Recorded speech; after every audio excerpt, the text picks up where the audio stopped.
All right, so let's do one more approach to drawing our pear or using color.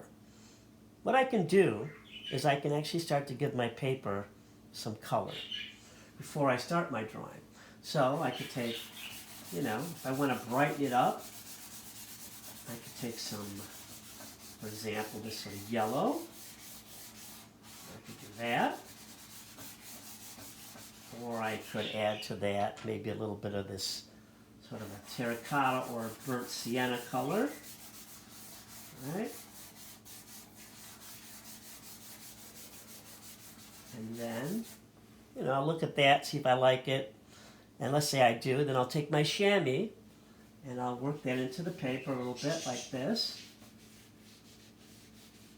All right.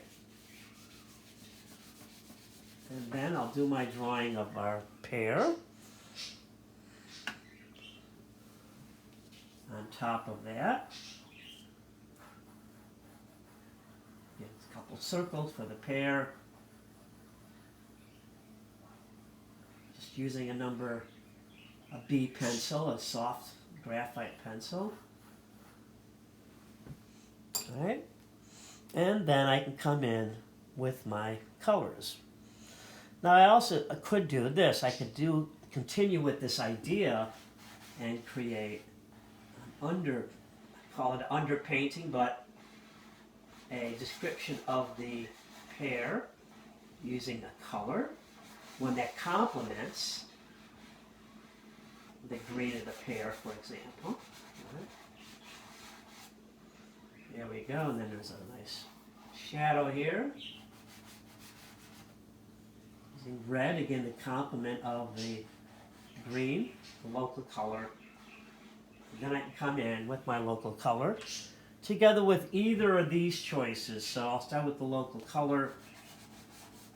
I'm adding some green where it's lighter here.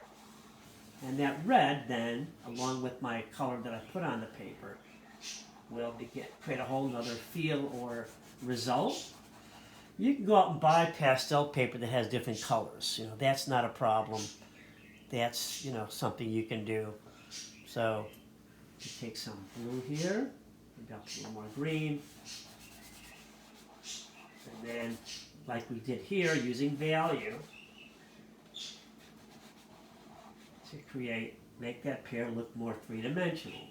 I could use black and white. I could use complementary colors. And that red creates, in the middle ground there, kind of an interesting complement to the green.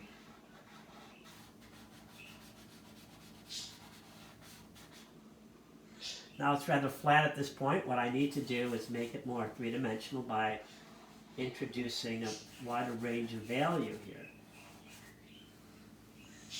So I might even introduce a little black, some white.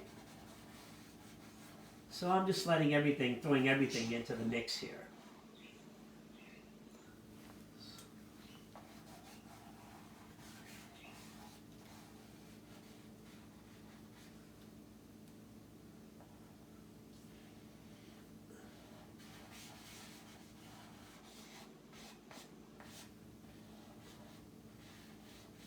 And the shadow comes all the way to the left over here.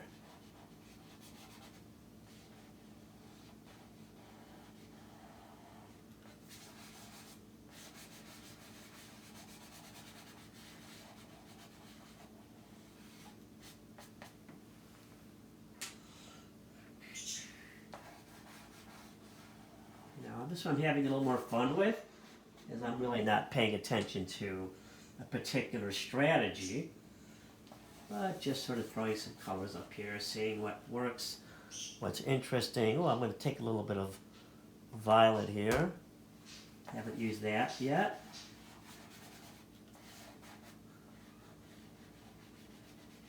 Again, look at Paul Cézanne's work. His amazing use of color. And let's lighten up the other side there. In other words, let's add a little more light here.